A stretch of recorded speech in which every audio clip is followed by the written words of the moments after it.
I am Ray, and if you wish to find God, you must disappear. As I like to say, the more there is of you, the less there is of God. What have you been doing with God? You have been hiding Him? But the less there is of you, the more there is of God. So get out of the way, please. Here's a perfect example. You see, I don't know if you knew this, but God is already in you. I think someone said that. And we are connected to God through this umbilical cord to the spiritual realms. And that's what keeps us alive, keeps us tethered to Source. And you see the mind. See right here? The mind is a portal from the inner world to the outer world. It's the doorway. And it's also like a resistance valve to a hose. The hose to the ocean of God, that is. Not the kind of hose you were thinking about. Naughty, naughty. The more mind there is, the more mind stuff you got going on, the more constricted that hose becomes. But the more you surrender the mind, the more you allow the floodgates to open. Now it just so happens that we believe we are the mind, because the mind gives us a sense of separation and individuality and meanness and weeness. So the more I'm obsessed with me, like an opera singer, well, the less God is going to manifest in my life. And that's why you see all atheists, they all fall under the same archetypal category. They're highly intellectual, rational thinking types.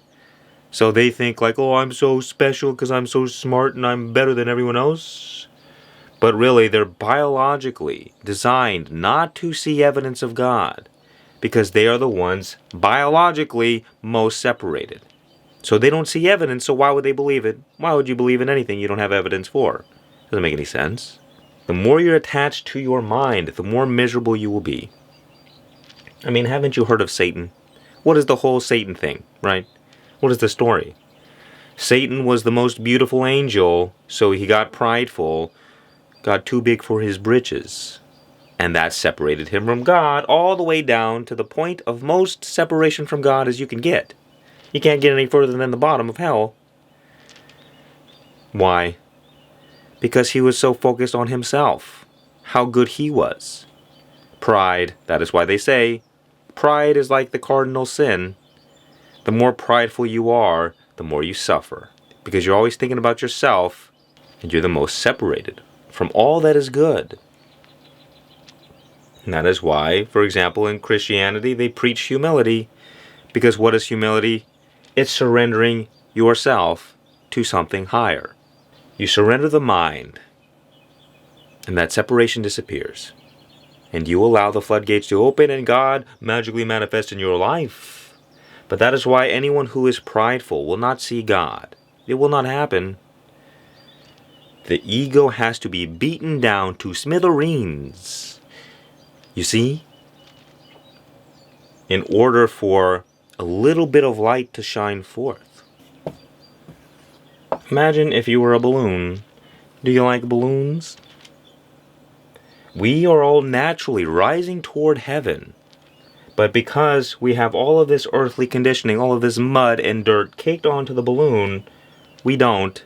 We are tethered to the earth. And sometimes even go all the way down. It's our earthly attachments that prevent us from seeing God, from experiencing heaven.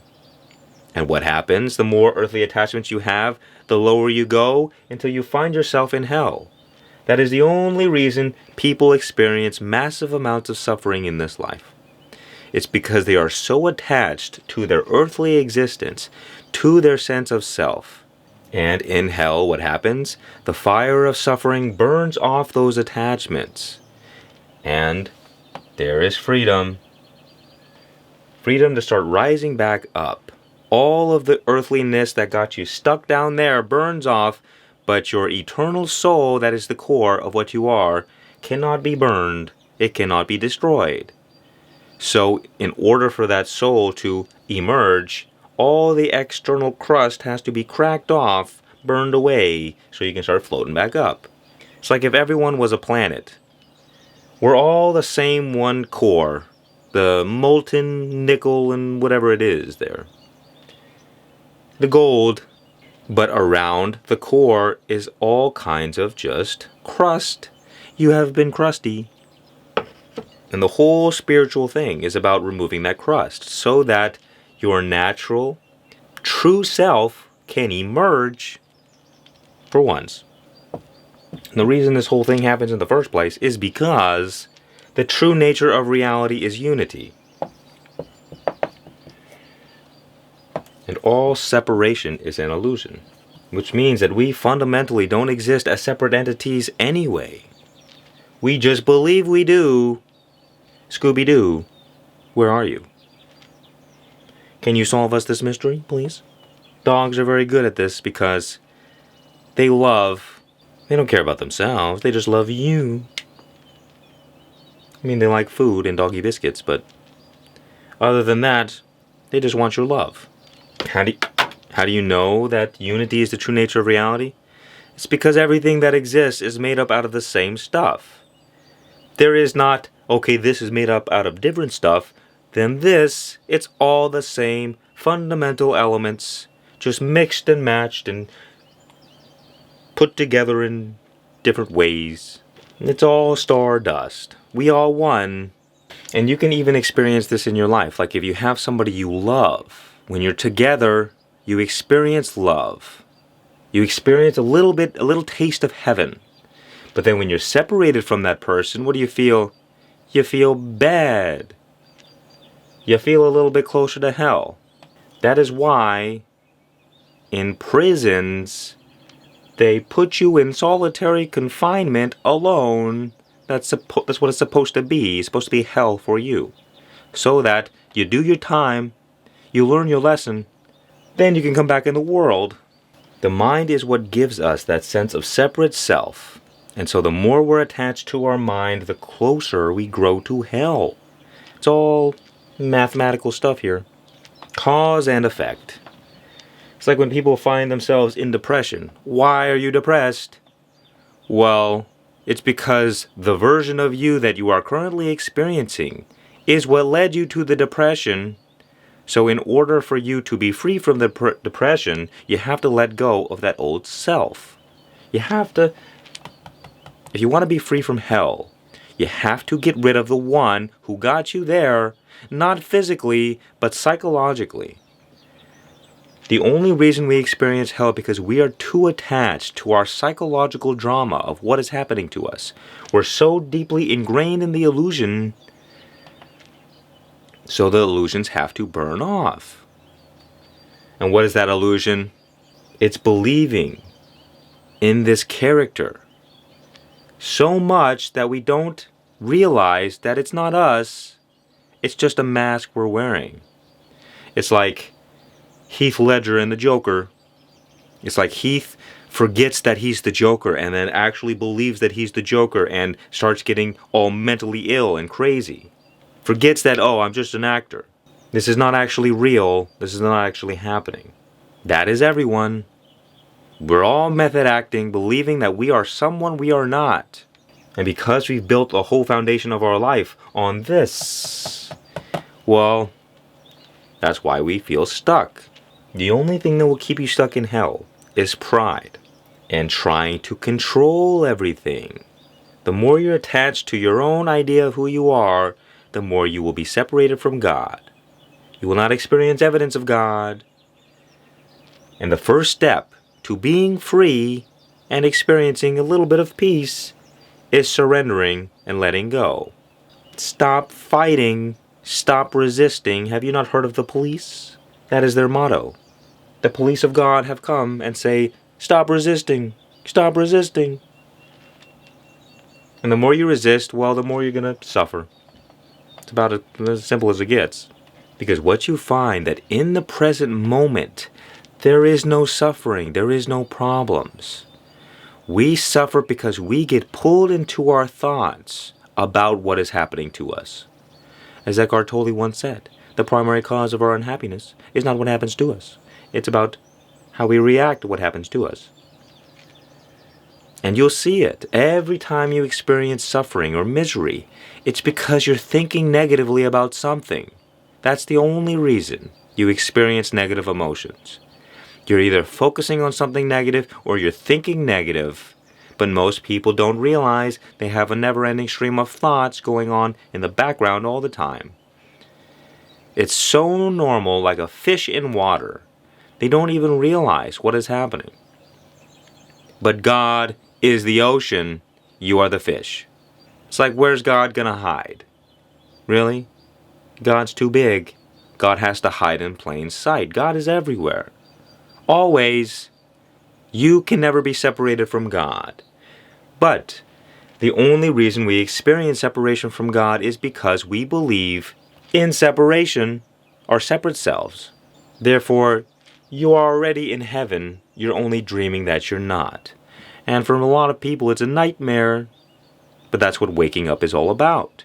You're living in this dream. You gotta wake up. Neo, hello. You have not been taking your pills, I see. And how the journey unfolded for me is that once I realized that I was not my mind, that I was not the voice inside my head, but that I was the one who was listening. Silent awareness, silent observer of all things. The moment I realized I wasn't my ego, well, like a chicken with its head cut off, well, maybe it still wobbles for a while and balks, but eventually falls over and dies. So I was experiencing misery. Then I awoken. I stopped identifying with my mind.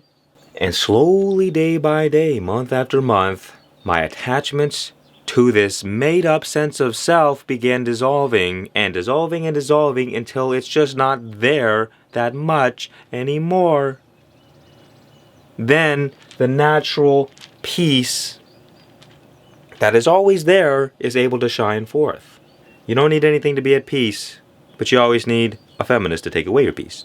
Think about food for a moment. When you go and eat some food or you're hungry, where does satisfaction come from? We think, oh, because I ate the food, now I'm satisfied. But that's not really how it works. The satisfaction comes from the absence of the desire to eat. Satisfaction is the default state. So too, peace is the default state. But when your mind is full of desires and attachments and things it wants to avoid and stories and beliefs, you are not going to experience the natural peace that is underlying everything. As Jesus said, you must drink from the water that I give you, or else you're going to thirst again. You're going to be thirsty. Because no matter what you do, no matter how many temporary pleasures you try and satisfy, you cannot find lasting satisfaction in a temporary changing reality. You can only find lasting satisfaction in the eternal in you. That is why the Buddhists and the Hindus, they created the idea of Maya, samsara, the world of 10,000 things. It's just this big wheel of suffering. Because no matter what you do, nothing ever changes. Nothing ever really happens. I gotta, satisfy this desire. I'm satisfied for 5 seconds and then I need more. That's the human condition. We always need more. And to become free from samsara, free from the suffering of this worldly existence, you must find that oasis in the middle of the desert. The oasis in you. The everlasting wellspring that is being covered up by your mind stuff. That's why in the Yoga Sutras by Patanjali, one of the first things he says is the whole point of yoga, which is God union. That's what it means. Yoga means union. The whole point of it is to silence the mind stuff. Why do people meditate? To quiet the mind, to find the peace that is already there, but we don't see it because we're so busy focusing on the mind stuff. It's like right now. There is a vast ocean of silence around us at all times. But because we have been conditioned by the mind and our senses to always focus on the noise, well, we never pay attention to the silence because why would we? The mind it's not going to use the silence for anything. It's like, also, there's space everywhere. But how often are you aware of the space? Almost never. Because what's the point? What is the space going to do for you? It ain't going to do nothing. But the objects within the space, they have meaning and purpose. So that's the only thing we focus on. We only focus on things that are relevant to us. What's in it for me? But if you go out into nature where there's no noise pollution, you are made aware of the vast ocean of silence that is always present. And that is when you go, wow, look at that. Or listen to that. Silence is always there, just covered up by the noise. So too the space is always there, covered up by the objects in the space. Both space and silence are eternal, and you have an inner spaciousness and eternal silence in you. Stillness. And with stillness and silence and space comes peace. And because it's eternal, it's everlasting peace that you have access to at any moment. Whenever you're going through suffering, you can always return back to this inner spaciousness and find relief. And you don't even have to get rid of the mind noise, because the space, the silence, the peace, it's there regardless. It's just we're distracted. We're distracted by the noise of the world. We're distracted by the experiences of our senses. That is why most religions, they say, take your attention away from the world because it's too distracting. Stop living so fast. You gotta find some solitude. Because in solitude is when you communicate with God. But when you're out doing things in the world, you're too focused on things happening for you to pay attention to God. Until you realize God in your own self, you will not realize God outside of yourself. And in order to realize God within, you have to become free from that which separates you. If you wish to be a finder of God, the seeker has to end. It's why they say enlightenment is the ego's greatest disappointment, because the one who wants it is not the same one who gets it. In fact, the one who wants it is the one who is getting in the way, sabotaging everything. It's like the spiritual teacher Muji used an example of a thief who signs up to be a policeman. He puts on the uniform and goes to the station. Hello everybody, I'm new here. And the police officers say, well, welcome to the force, friend. Have a donut. We gotta find this thief. He's out there somewhere. We gotta find him. You, go find him. Go find that thief. Okay, right away. It's just a rigmarole. There's nothing actually going on. It's like the ego trying to get rid of the ego. That's just more ego. It doesn't make any sense. So too the ego trying to find where it is not allowed to go. That which exists before there was ever a mind to perceive it. The ground of being. That is why I say just be. Because when you just be, you tap into your natural state. You abide in the self. Your I am presence, your true radiance. And the more you rest here in presence, the less you get pulled all over the place by your ego. But you got to awaken and realize that you are not your ego. Otherwise you keep feeding it and creating karma and suffering for yourself. Only when you focus on your true state of being as the I am presence, do you stop feeding your ego? Do you stop remembering your actual name? Do you stop believing that you are the character that you are acting? And it's just this process of remembering and forgetting, because we have so much ego attachments, karmic momentum, from feeding the ego our whole lives. So it's got some juice, it's going to take that juice, our juice, and use it for ego stuff. So we have to diffuse the ego juice, take our power back, abide in your natural state of being. And it's just a habit. Enlightenment is literally just breaking the ego habit. Because you are already enlightened. We are all born enlightened. But we become endarkened through the conditioning of our experiences. The ego develops and it gets stronger and stronger and stronger and starts like a metal ball attracting all of these different metal objects called beliefs and ideas and stories about me and life and about others, and you get the idea. And so long as the ego is thriving, well, it's just attracting more metal balls or more metal objects, weighing you down That is the feeling of, well, life really sucks. Yeah, there's a lot of heavy burdens I'm dealing with here. The weight of my sins.